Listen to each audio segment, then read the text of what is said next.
At 12 o'clock on the Afro Hair Science YouTube channel.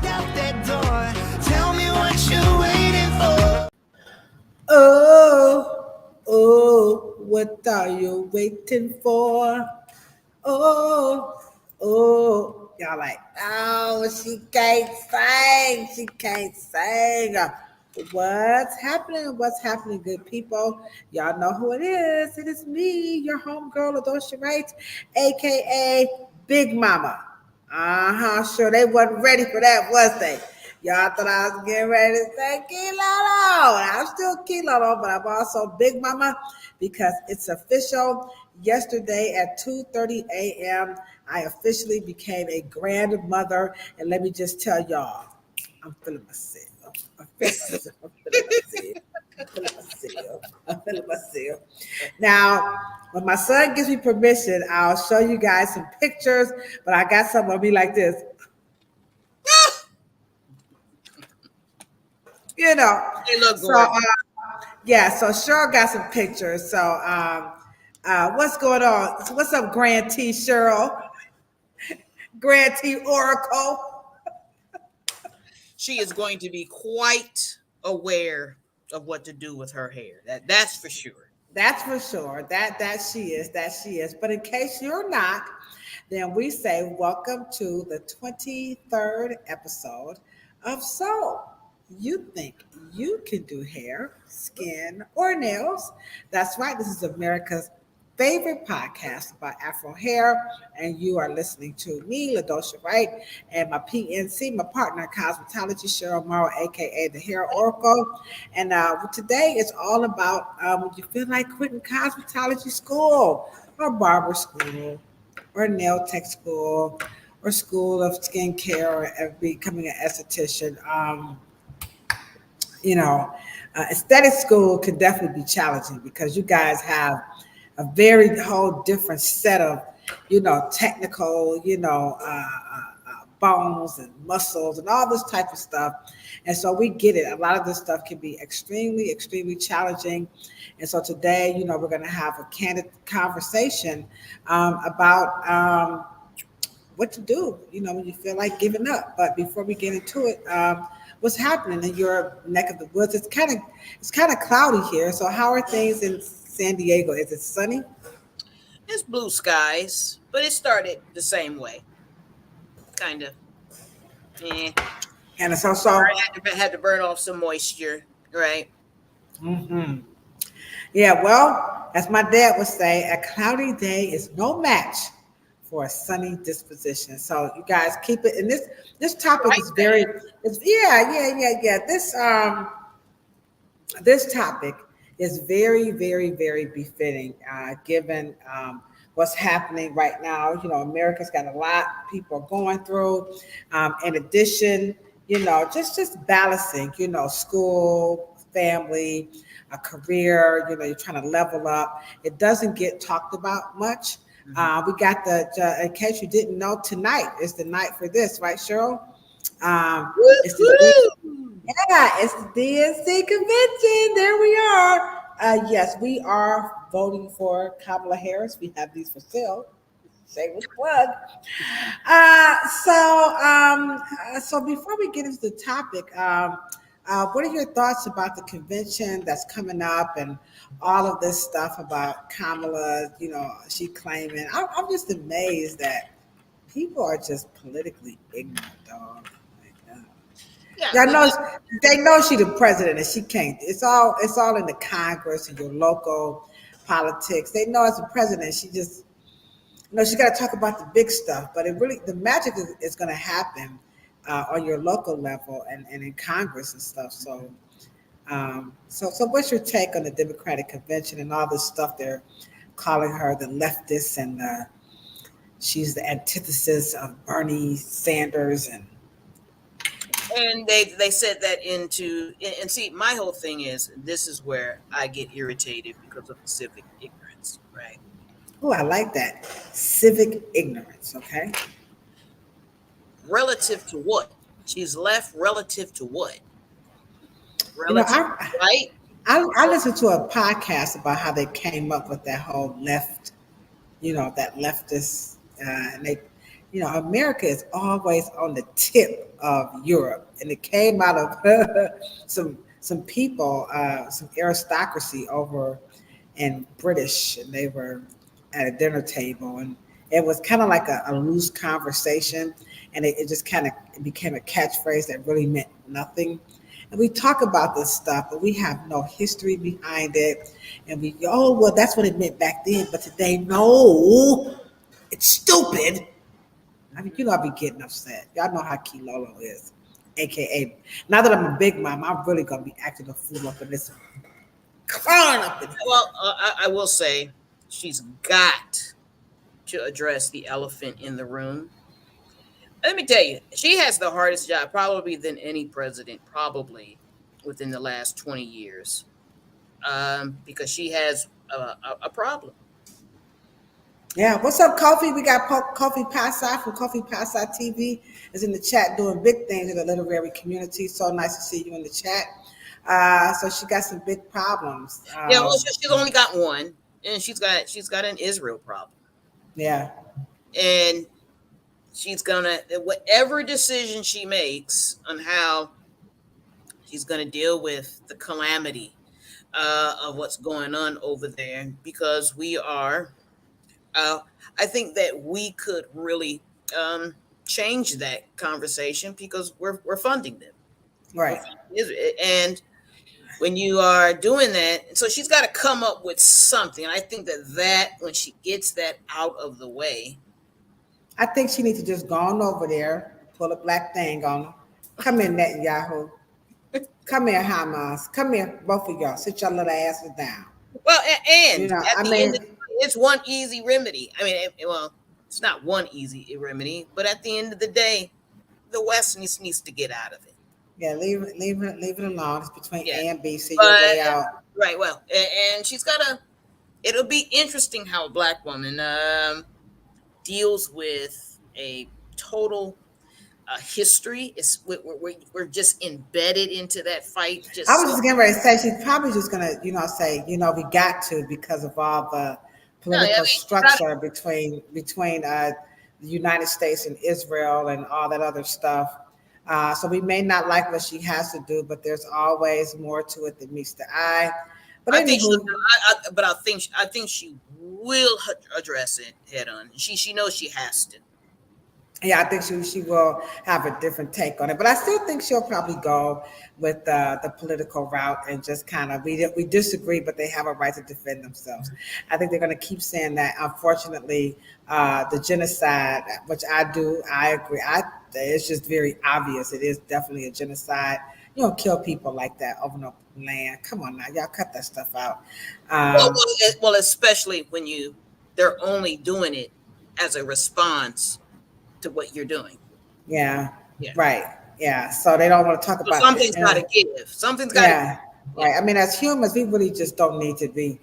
What's the man? What did he say? It was an Edwin Starr War. What is it good for? Absolutely. Edwards. Yeah. Edwin Starr. Yeah, yeah. War don't serve. It's not going to serve any purposes. But anyhow, make sure you guys get out and vote for your candidate. It's really important that you do that. A lot of people are like, I ain't voting. I ain't doing nothing. I don't know what to tell you guys. We ain't go. Me neither. That's a whole nother podcast. So It is. yeah. So do what you need to do. If you're for Trump, then you go ahead on the vote for him.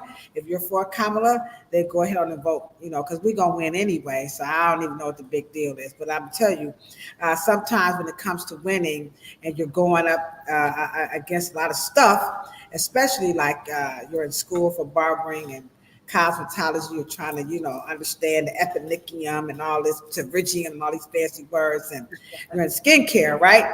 And you just feel like you're just very, very overwhelmed. Then this is the podcast for you. This particular podcast. So you think you can do hair, skin, or nails? Again, it's me, Ladosha, Wright, and Cheryl Morrow. This is our 23rd episode, and when it's about when you just feel like you feel like quitting. And so we have 6 talking points that we're going to go into in detail because it doesn't get talked about. I mean, when you look at cosmetology and just the barber and beauty industry in general, because it's so superficial, everybody likes to look like, they just balling in Paris. They got stacks on stacks on stacks. They on fleek, which I put out. I don't know, they still say fleek? Yeah, but Do you sometimes. guys still say fleek? Let us know. Everything looks so good. And this is something that everybody is like, I can get into it, I can make it happen. But then it's like, I don't know. So let's start this off, this topic about when you feel like quitting, and let's walk people through what I think are just basically like 6 phases that gets you to that point where you just feel like maybe I just need to fall back and just give it up, or give it up for a minute, and then you say you're going to come back, but you never get back to it. All right. So the first stage is the actual exciting decision that you guys even decided to go to school. So let's walk them through that whole, this is what I want to do, my dream. Why do you think people enter this industry? In your opinion, what are some of the decisions? And we're going to do a podcast strictly with barbering and cosmetology students, probably in October when we get ready to go, do the Afro Hair Summit. That's a good month to hear from the students. So let's see if we can reflect back on this, and will we be right on why we think. So in your opinion, why do you think they're entering into these career paths in the first place? Let's just talk about the decision to actually go to school. I think they're creative people. I think they probably have had someone they know, or someone in their family that was a part of the hair and barbering. Um, and so, um, because you have to be artistic to some degree and creative to some degree. And so I think that they see how it makes people feel good and how it helps people, right? Mm-hmm, And I think mm-hmm. that they're creative juices. They like to, to creatively express themselves. So they're very good at it. And I do think that the second probably element is that they see it connected to, and maybe this could be in their family or someone they know. They made a good living, right? Right. And it is one of those environments that tend to be kind of looser than the average. Yeah, you're not going to be sitting at the office Right, right, behind it. You're not going to be in Zoom meetings. If you want to be a cosmetologist and a barber, you're going to enter the barber and beauty industry. The chances of you being able to carry a laptop around and sit in your lap and work, that's probably not going to happen. right. So yeah. So the hours and the actual workspace itself, it's very untraditional.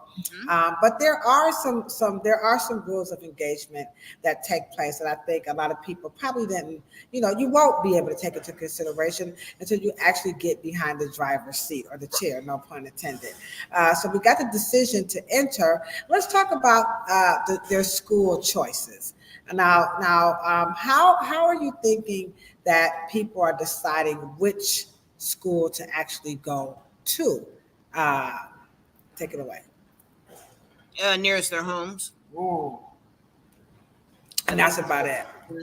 yeah, it's not because you don't see any commercials for beauty schools. You don't see them reaching out in terms of marketing. Hmm. They're not. I mean, even the military, I think, does a better job than beauty schools Wow. in terms of recruiting. Um, Hmm. but they are making these decisions based on location. Hmm. It can be easier finagling of financial aid. Hmm. I don't know if they have interviewed or they have any access to who's teaching. Oh, I want to go to this school because this person is teaching. Or I want to go to because I want to learn under this instructor. Or I want to go because they have more field trips and I like the products they use. Or they don't get a Hmm. chance to engage with them like that. Hmm. So, if you guys could be so kind, drop in the chat How did you make your decision to choose the barber or beauty or nail or skincare school? What was your decision? Like, how did you arrive that this is where I want to go to? I could tell you from my personal experience, I chose the school that I went to because my cousin she talked about the school. She thought it was a pretty good school, and that was Fairview Beauty Academy. It's no longer in existence, but that's why I went there, and it was about 40 minutes away from my home. So it was not near my home. So we would like to know how did you guys to decide what school that you should attend to go to? Now I did also take the opportunity or the liberty rather to go around and visit other cosmetology schools, and I could tell you what one of them I hate to say it. Now listen here, students, I'm not going to name schools, and I'm not talking about your school. I'm just talking about A school. my no, I Oh, visited. I'm not even going to name them. Cleveland has a handful. There are more. There are less now than there were when I went, but I did go and visit. As far as Akron, because I was willing to travel. I was very serious. But let me tell you, every school I went into, I swear, y'all, I was like, "Is this the Bronx Zoo?" I'm sorry, guys. I'm so sorry. I'm not saying that all barber and beauty schools are like the Bronx Zoo, but I'm telling you, it was just very, very, very animalistic. Just wow, just all over the place. People were smoking and just lounging, and it was like the least educational environment that I said no one could possibly be learning here. And when I went, I'm not. You guys tell me what happened when you know. Okay, sure. well, I can say my father walked me into a specific instructor, and she was my brother's instructor. You know what I'm saying? So Hmm. it was not. It wasn't even about the location for me. My Hmm. dad said, "Come on, let's get in the car. Let's go." Yeah. So we get in his car, right? And we pull up, and Juanita was her name, Miss Juanita. Miss Juanita, she's still around? I'm sure she is. All right, let's give Miss Juanita. This was Cheryl's instructor. We're gonna give Miss Juanita a big fat round of applause. All right, Miss Juanita. Yeah, school was And she looked, and I think she was expecting us. And so Mr. Morrow just said, "Here you go. And now I'm gonna pay you like this, A, B, C, D, and E. And I want her ass out of here on time. Call me if you have any problems." And he turned on his heel and walked out and left my ass there. and you say, and that was that. That's how it went down. That's how it went down. All right. No So mess, baby. yeah, so go ahead on and share with us again. How did you enter or how did you choose rather which barber and or beauty, nail tech or aesthetics school to go to? We want to know how you made that decision.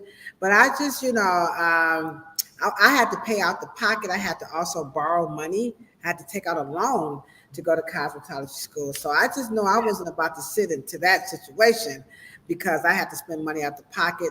The school that I went to, it was organized, but I will say it was an interesting experience none the least, but it was not the Bronx Zoo. It was actually the opposite of the Bronx Zoo. So now we got the decision, all right? Okay. So number two, things are going pretty well in school, right? So this is again we're leading up to when you feel like quitting.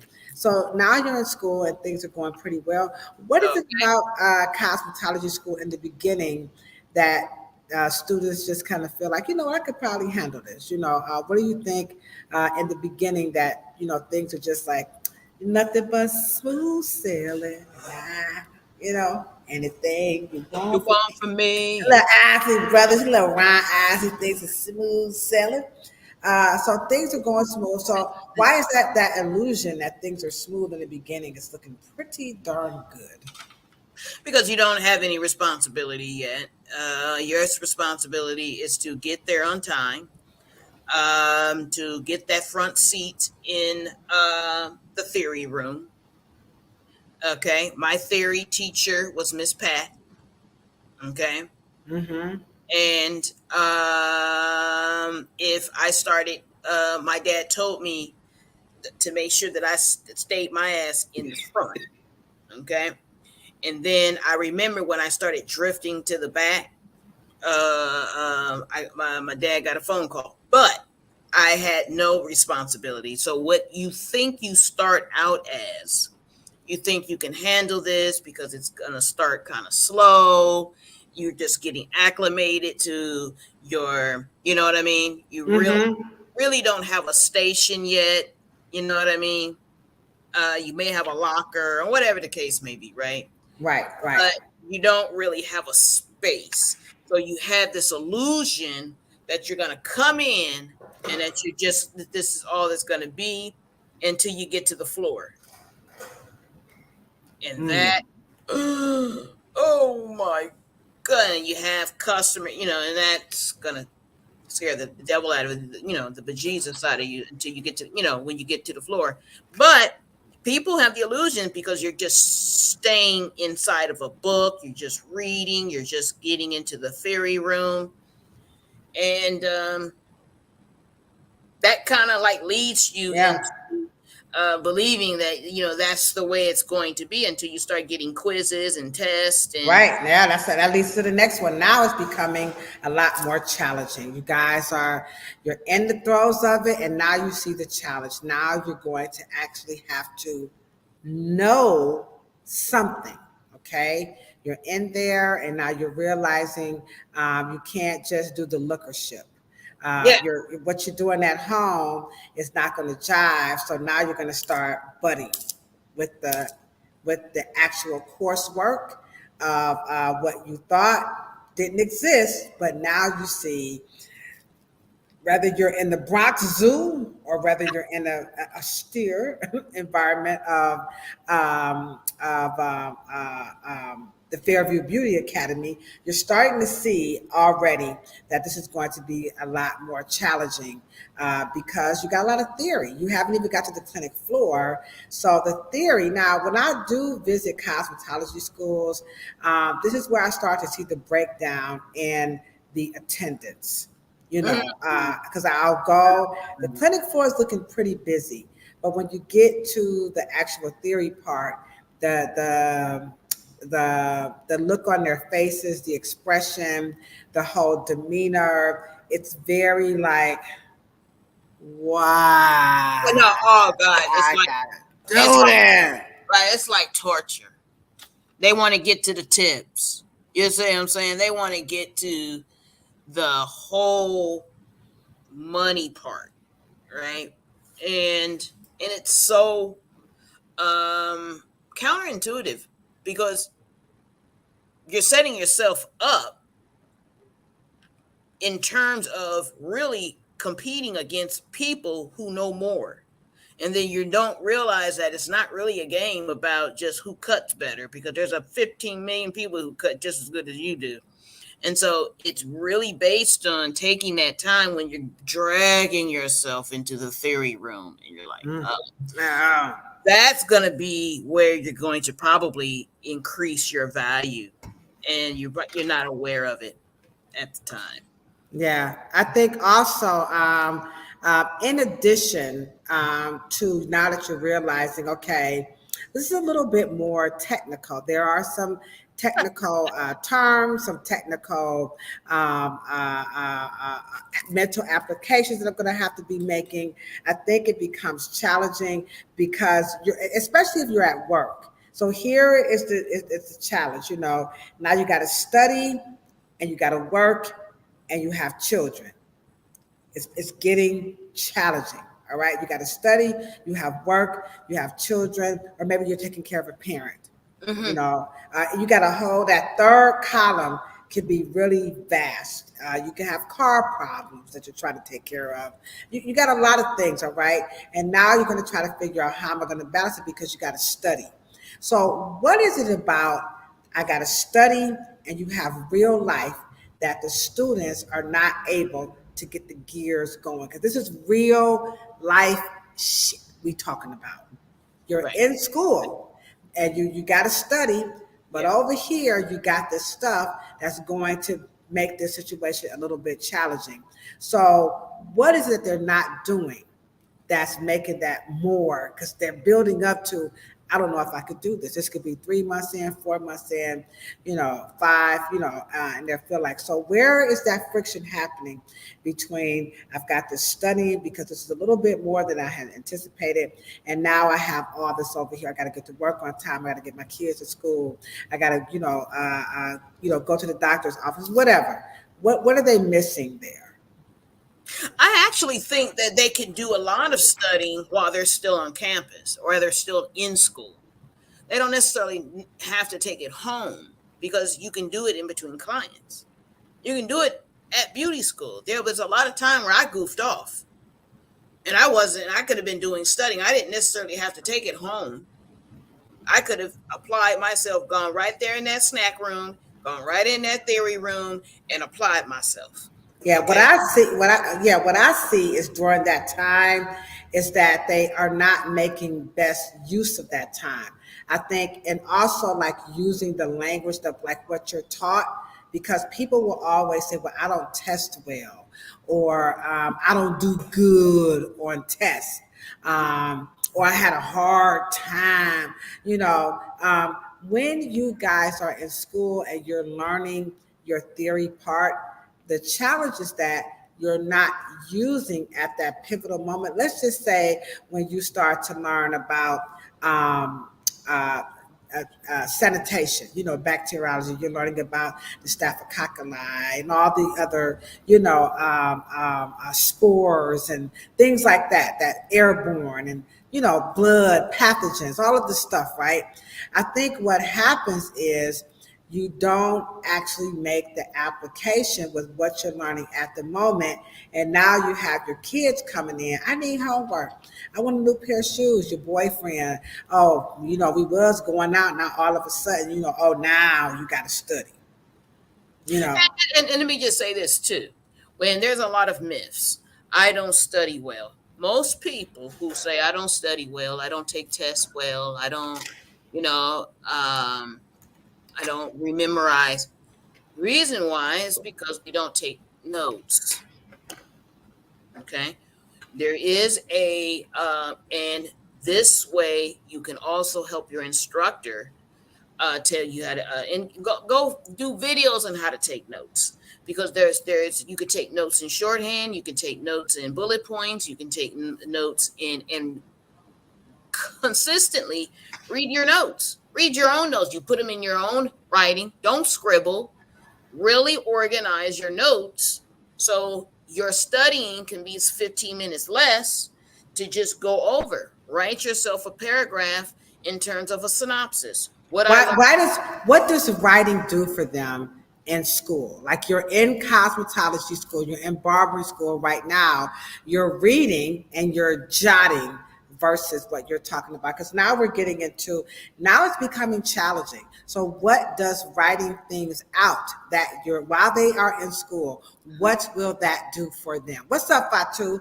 We have a real live, not only is she a cosmetology school instructor, she is actually a cosmetology school owner. And there she is, Fatu Sangay of the Gay and Joel Skills Academy, which by the way, Cheryl and I were working on becoming online faculty for this school. So this topic is very, very appropriate. So what will writing things out do for that student who's in school? Mm-hmm. One, you have a recap. Okay. So you're not really relying on your own memory. Okay. You have references. Okay. You have an opportunity to journal. Okay. It's these are all things that you're what you're saying to yourself when you take notes. I don't necessarily have to remember this, but this is significant enough for me to write this down so I can reference it later.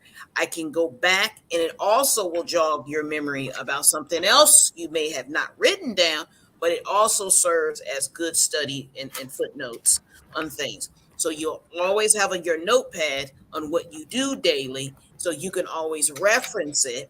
And it also prompts questions. Note taking prompts questions. You know what I forgot to ask you, instructor?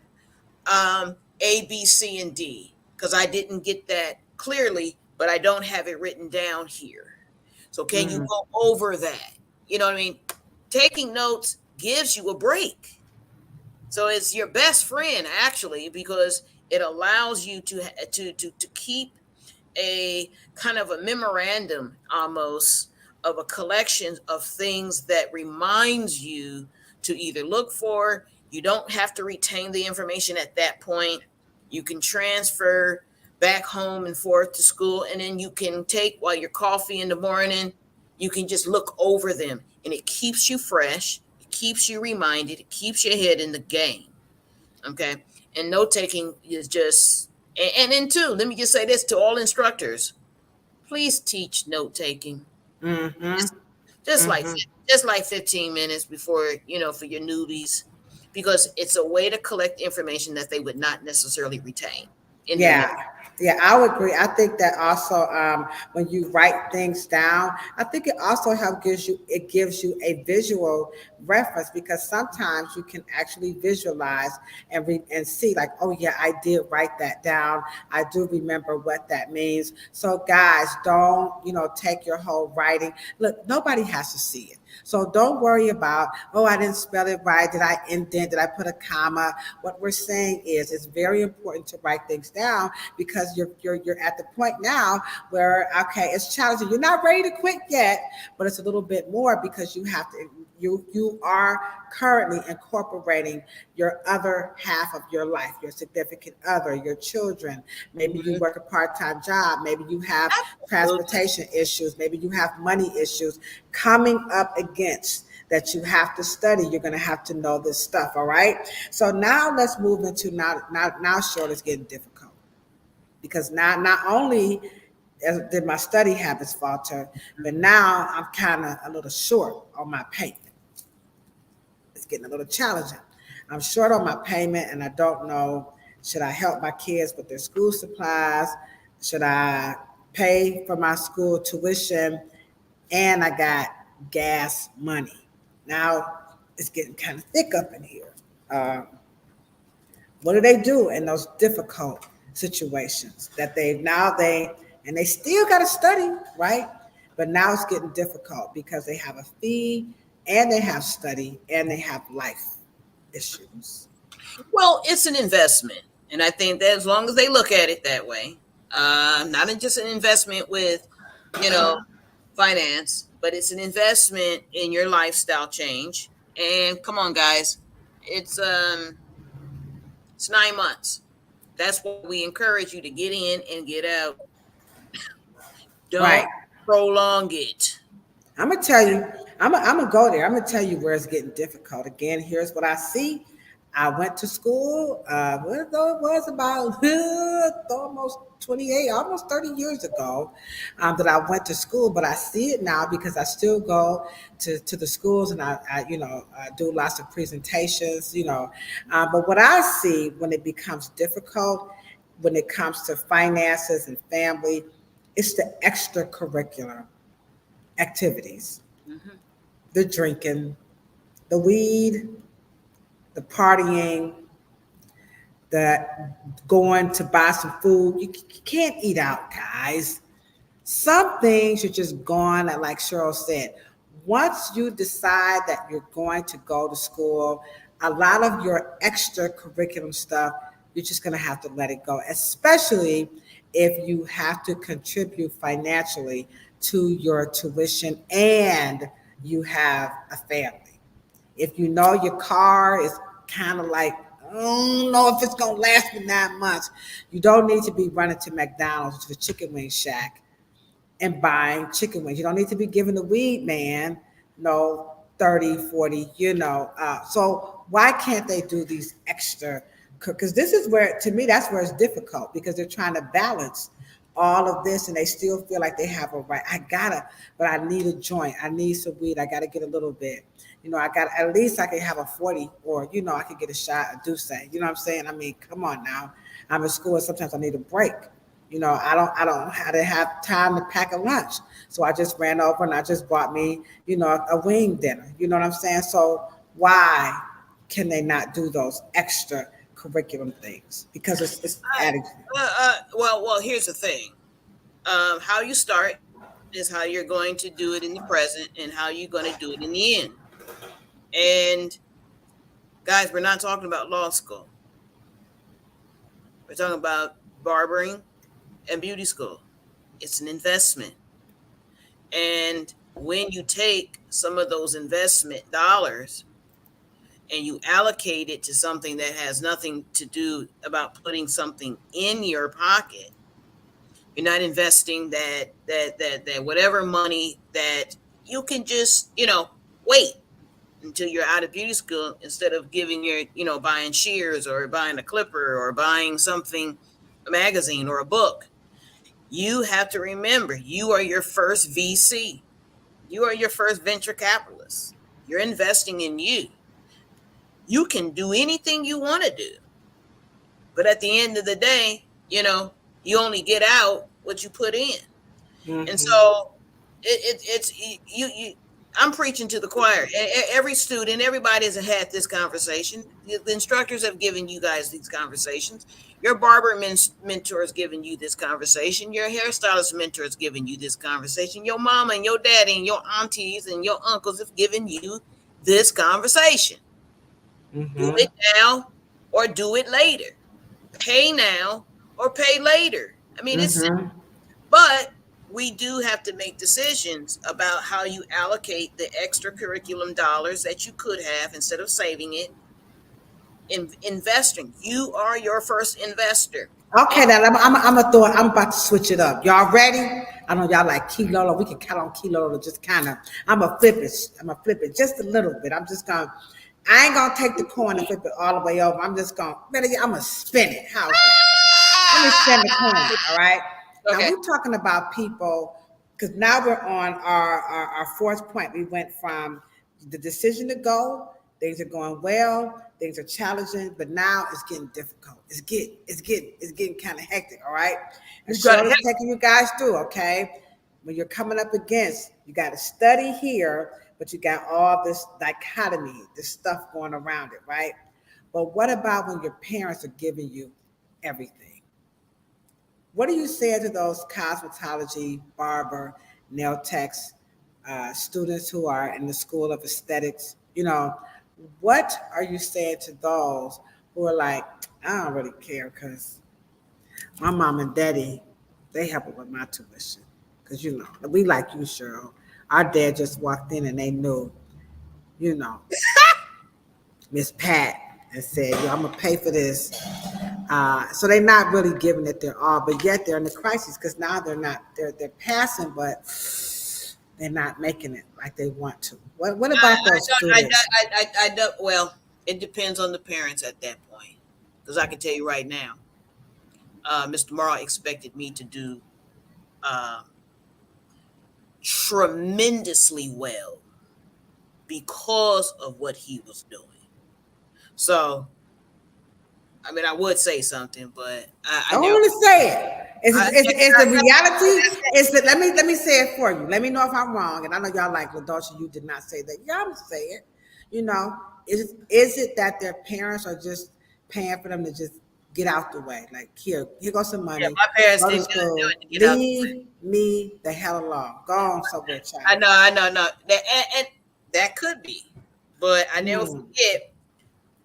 Anytime school was at the end of another word, my dad said in his mind was a school night. You know, it's not the weekend. It ain't nothing like that. Anytime school follows a word, it was a school night, like beauty school. You know what I mean? School. You know, he didn't think. So I never forget. I came in late one night, and you know, so it didn't end well. Put it there. But allow your parents to help you maneuver and graduate. They don't see dragging it on. It only helps the banks.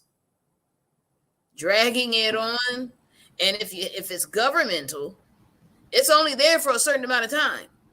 But remember now, these are the students whose parents are paying their way. So they're like, but they're in a difficult situation Well, because that's what I'm saying. You must not love your parents, because the longer you take, the longer you drag your feet, the more they're going to drag out these payments. And if you can get out in 9 months, help your parents. You know, because that could go on a vacation. Because after I graduated, my dad sent me to Hawaii because I had a little hiccup. You know, I started goofing off a little bit, and he got me back on track. But my point is, you know, you can't do anything about the relationship of parents that want to just basically say, I don't think my son is. I just want my son and daughter to do something. right, But I will say that if they're investing in you actually going to beauty school and barber college, they expect you to make a profitable living and to one right, day probably take care of them. And so right. it can be quite an investment. But if they're just, but you don't want to take Squandering. advantage of that. But you don't want to take advantage of it anyway. You want to get in, Right. you want to get out. I was going to say that too. Be it your parents or be it taxpayers. Either way it goes, guys, if you're receiving financial aid, even if you're getting a grant, or even if you're getting a student loan, like I did, I borrowed money, you know what I'm saying? Or your parents on the back end, if you have anything or anybody that's helping support you through, I'm not going to say you owe it to them, you owe it to the people after you. Yes, even absolutely. if even if you don't feel like, you know what, I know my mother and my father is just paying my way because they just want me out of the house, or they're pacifying me. You know your mama and your daddy, and I get it if you feel like, it ain't my money, if I pay it back or not. As long as I owe you, you'll never go broke. I get it. I've heard them all, and personally, I've even said some of those things. I have. I'm not even gonna tell a lie. I was in a very ignorant stage, but now that I realize that what I do is for the people who are coming after me. So Mm, if your position is kind of lackadaisical because now things are difficult, and mhm, you're really thinking that maybe I have made the wrong choice, mhm. what Cheryl and I are saying to you, you have to consider the bigger picture beyond Absolutely. all of my kids, my job, my boyfriend. Maybe you're struggling with addiction. We get that. You have to keep in mind someone is going to come behind you, and they're going to need a loan. Your parents might have other children who they want to give to financially. You got to do your part, and that's going to help inspire and make it Absolutely. accessible for the next generation or people to follow. So don't be so selfish, and don't let this crisis, because now you're difficult. I'm sorry, it's difficult. But let's just say we're moving on along through this conversation here. Again, we are in our 23rd episode. And before we get into our last 2 points, Cheryl is going to show you guys what you need to do to keep this as America's favorite podcast about Afro hair. So Cheryl, show them what to do right now if you like this topic. Here we go, guys.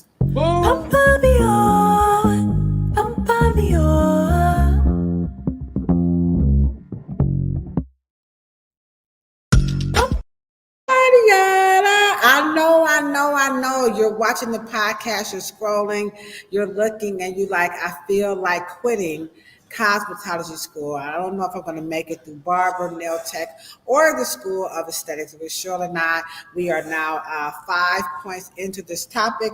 And right now we have our last two rather, is you're in a crisis mode, because now You're about 4 payments behind. You ain't passing your test.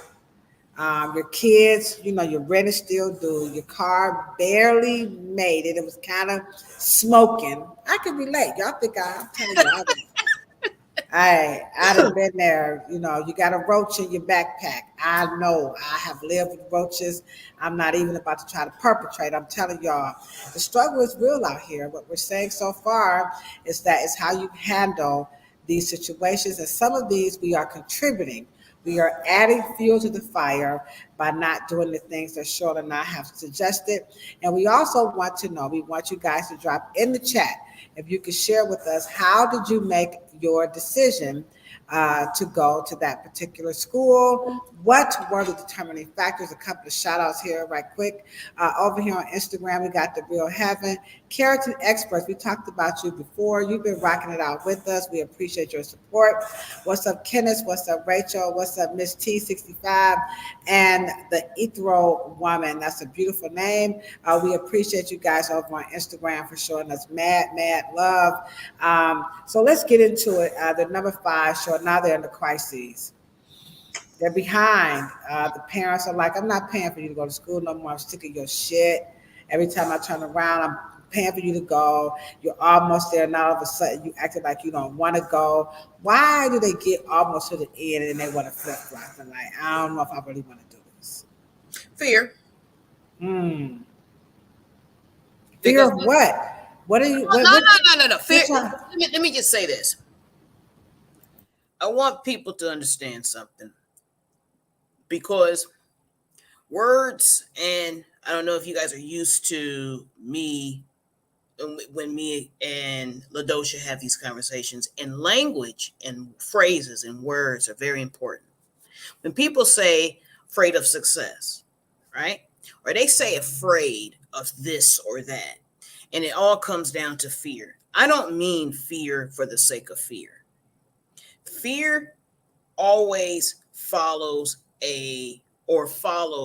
what follows fear, and it's called performance. Okay, and there's a performance element. Okay, and it's not just fear for the sake of fear, but because fear has a message, and it says, I may not quite be prepared. Because prepared people, trained people, they get nervous, but they don't get fearful. That's a totally different thing. And that fear sets in because now they're going to have to perform. They now have to study and get that test. So the end means something, because it means that I'm now going to have to perform. It's no longer locked in study mode and I can sit and look like I'm reading and stuff. You can't hide anymore. You're getting ready to have to perform. And so that is why studying when you can, going and applying yourself while your parents are footing the bill, or someone, your financial aid is putting pressure on you, saying it's time that it's running out, and all of these pressures. And I do think that we don't use the beauty school instructor as counselors. They're counselors. They can help you navigate the process, but you have to open up your mouth. Shoot. You got to open up your mouth. But here's the thing. Okay, let's just be honest. Okay, I don't want to make it seem like,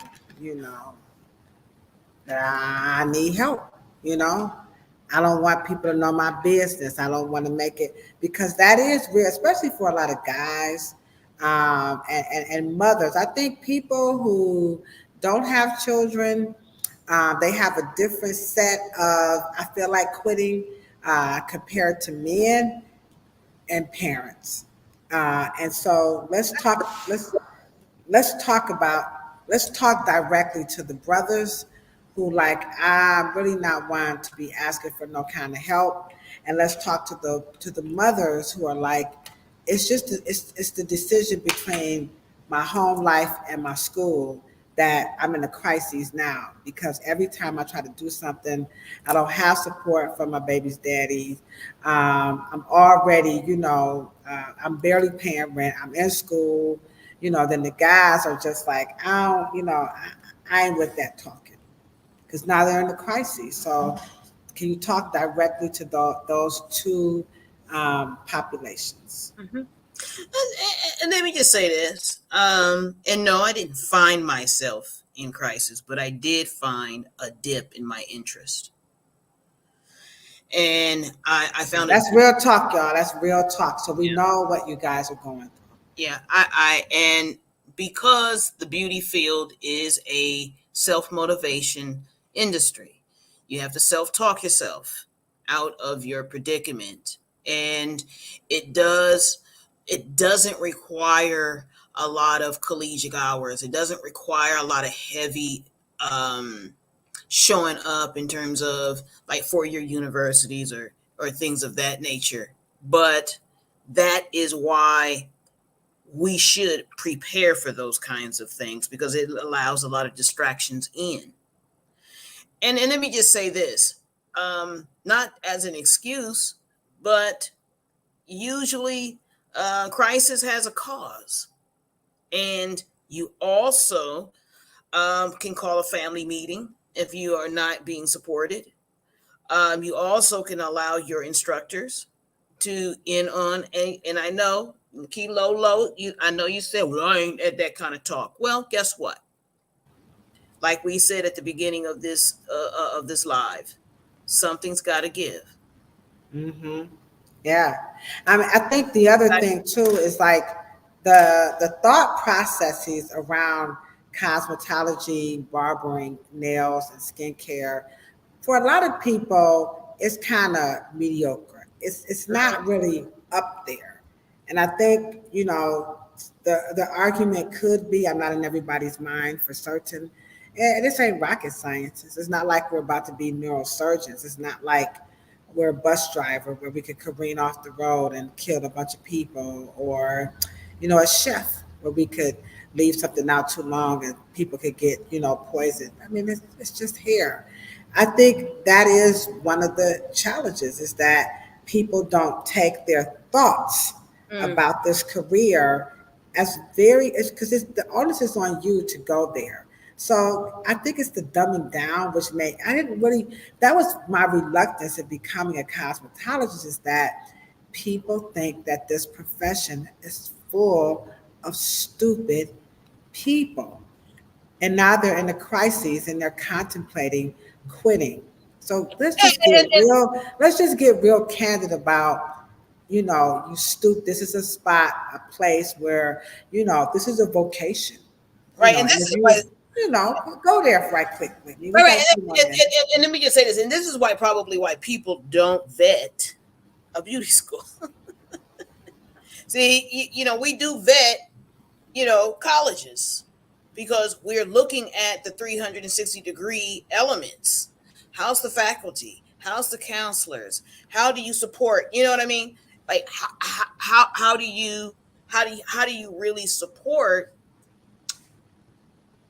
your students? Yeah, And I went. If we're going to talk about this, is actually going to be our next conversation. Yeah, we're going to be talking about vetting, barbering and cosmetology schools because I just kind of felt like, sometimes the instructors they're too busy, trying to chummy up, like like come on, just do this for me. No, we got to raise the bar, and people. I think it's just the thought that it's just school, it's a cosmetology or barber school, so I could just lean back in the chair and kick my feet up like this and hear what you have to say. Come on now, dog. You didn't borrow in excess yeah, of $30,000, $25,000. Maybe you're paying for it out of your pocket, and then you have these change, what you call them, concept. Your franchise. Right, your right, right, Paul Mitchells, your right. Avedas, and The yeah, franchise. your demeanor, your franchise, yeah, your demeanor is, you kind of laid back like a dead fly, and now you're in a crisis, and you're really contemplating, you're at the end. A lot of times, the quitting it doesn't really happen in the beginning. People are ready to walk up out of these situations when they got like, 400 or 500, just a little bit more, 300 more hours to go. And now they're like, or they're not even going to take the test. I mean, that's a crisis right there. That is a crisis. And it's all crashing, it's imploding. This is not just we're expecting students to solve some of these issues. It's the professional world and the state world and the state board world and the instructor world, the school owners. Because let's just be honest, if I was a school owner, I would be putting the student support would be heavy in my concentration to help them navigate from when they start their dips and their dips, and then when they are transferring from the theory room to the floor, their customer relations and how they're relating to their customers and keep them motivated.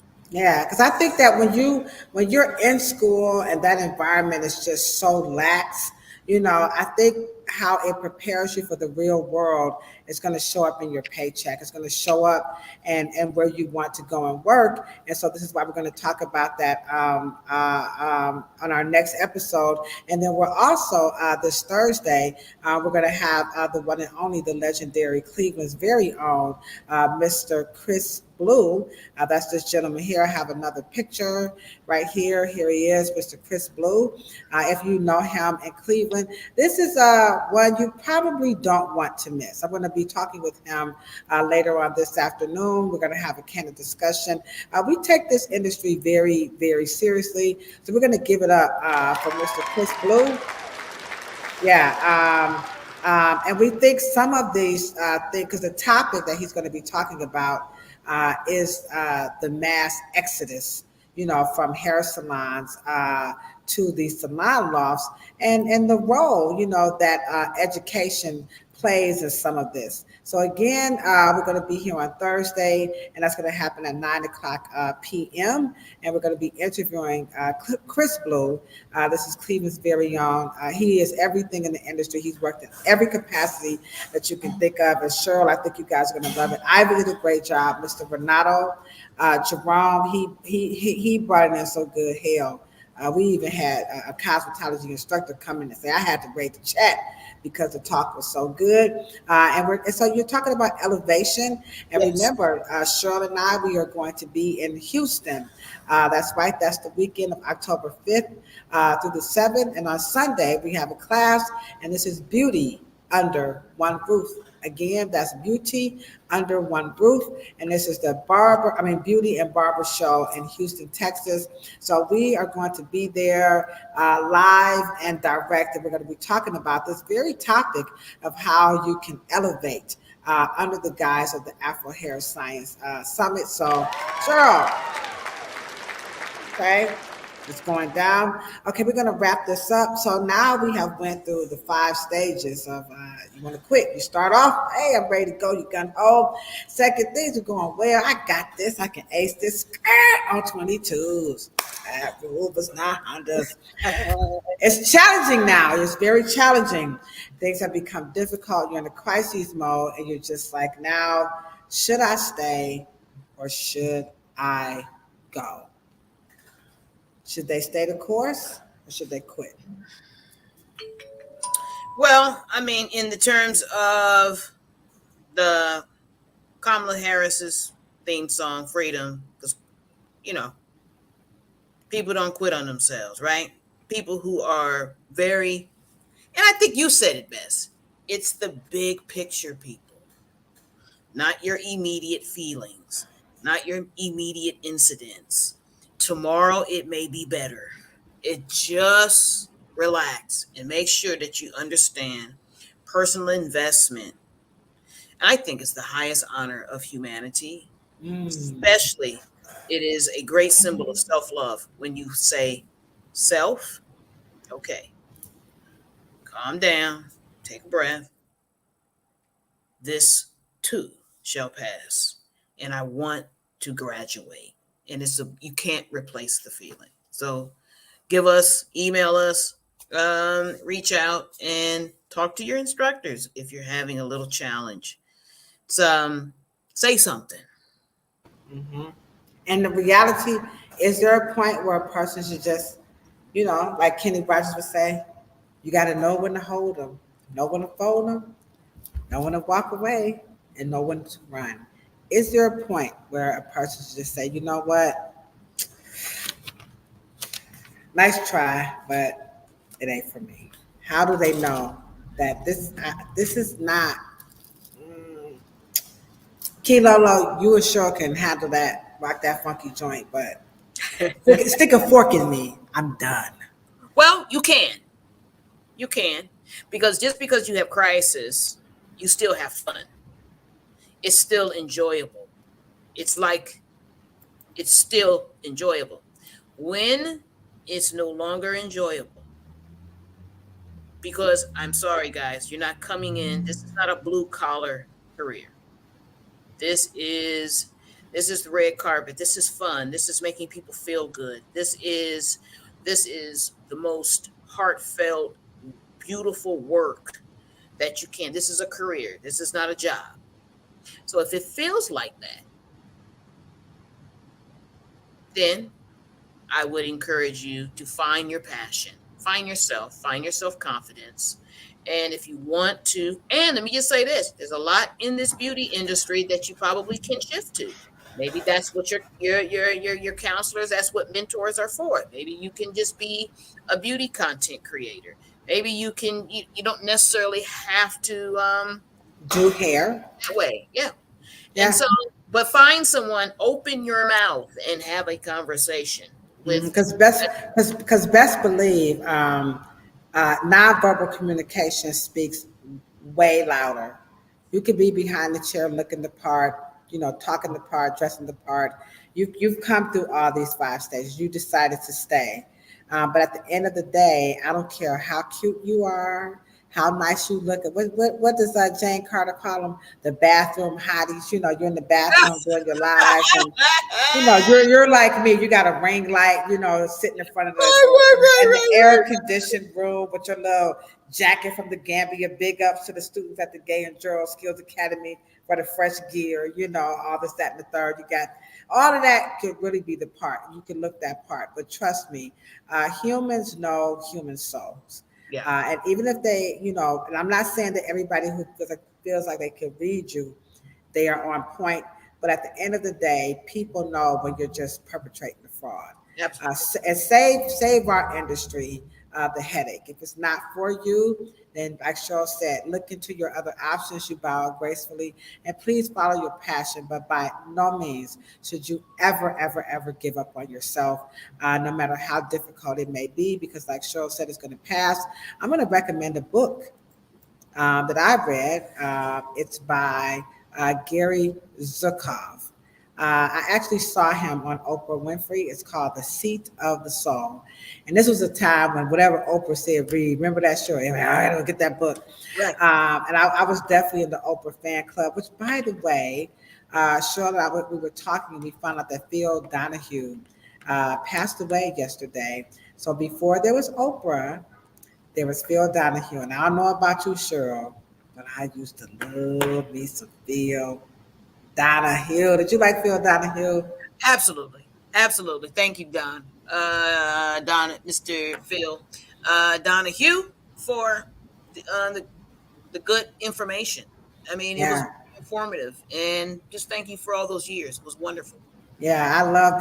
We're gonna miss him. Go if you don't know who he is. Please just scroll through YouTube or Facebook. I'm sure there are so many clippings or video shorts of Phil Donahue. He is definitely one of the angels in the world of journalism Yes. and television entertainment and all that TV talk show stuff. And he was the forefather of it all. But I saw this gentleman on Oprah Winfrey, and his name is Gary Zukov. This book has been revised, but this book is actually why I named my book The Reverence Design Team. I had lost my son, and I was in a very, very, very sunken place of just wanting to quit. So I've been there. I know what it feels like to just want to give up. And sure, to just share with you, we are no different from you guys who are in barbering and cosmetology and nail and school of aesthetics. And we want you guys to stay strong. But this is a book that I would recommend. There was a chapter on reverence. And there was a gentleman that I used to date, and he actually recommended that I name my salon Reverence because he felt like I hold people in the highest regard. And this book it's a short read. It's not a very difficult read. But if you're going through a crisis at any of these stages, especially number 3, where it gets challenging, and I know you like, Kilolo, Hair Oracle, I can't be reading no damn book and I'm going through something. Listen, get on the toilet when you by yourself, or you're sitting in the car and it's warm enough, you're in the drive-through, you're at the car wash. We know. Crack open the damn book. Well, you're not cracking open the book to solve the problem in that immediate moment. You are trying to feel better. Your feel better. Just give yourself some solace. You don't have to solve the problem. Just give yourself a good feeling space. And then that energy will fill in the details, and something will just miraculously pop into your mind and say, okay, I didn't try that. But you have to get yourself in a good feeling space. So just open up and just read a paragraph. Close it up. Just put yourself in a good feeling place. You don't have to solve the world's problems and all your problems and your mama's problems and everybody else's problems today. But it'll put you in a good feeling space that will give you a moment of just, and that's enough to change the energy. And so I will say I understand, and no one has this really ground spurts. There is nothing in the world that has a level and a steady incline of growth. There's dips because life gives you contrast to make Yes. adjustments and other routes and to reroute. You do it in your GPS. You do it every day. Stop. Yeah, hang on. Change is coming. That was great, great, great advice. We hope you guys have enjoyed the 23rd episode of I Feel Like Quitting Cosmetology School. You are watching, so you think you can do hair. This particular podcast is specifically for those who are in school, barbering, cosmetology, nails, and skincare. If you're an instructor, you own a school. Fatu dropped in on us, giving us her big old fashioned, round of approval. We also have Mr. Kofi Paisai and the wonderful people over on Instagram. We appreciate you guys so very much. Don't forget, email us at the afrohairscience@gmail.com if you have questions, you're looking for tech support. Be on the lookout. We did change the date for the Afro Hair Science Summit that is going to be happening still in October of 2024 here in Cleveland, Ohio. So look out for that. Information is coming soon. But keep in mind, we're here for you. And Cheryl, any closing thoughts before we get on up out of here? And these are for the people who want to hang on in there. Even on the podcast, I took notes. That's how serious I take our conversation and our time together, so we can recap and make sure that we stay on point, because we're here to inform you and to be your partners. So have a wonderful good day at beauty school, and Right. instructors, reach in and ask them questions on how you can better support them. So good luck. All right. Okay, guys, you know what we say when we're signing out, right? Good, better, best. Never let it rest until your good is better and your better is best. We appreciate you guys so much for rocking it out with us. Please come back this evening at 6 o'clock p.m. The topic is all about, is the natural hair movement toxic? Oh my God. You guys better get ready for this. On your way out, don't forget to hit the thumbs up button, like, share, and subscribe to our channel. We appreciate you guys' support. Our channel is growing, but it would not happen if it wasn't for lovely, dedicated people like you guys. Cheryl, I'll see you in a minute. Deuces, my good people. Deuces, as Chill was saying. Ah, holla. All right. See y'all later. So, you think you can do hair? Then join us every Monday at 12 o'clock on the Afro Hair Science YouTube channel.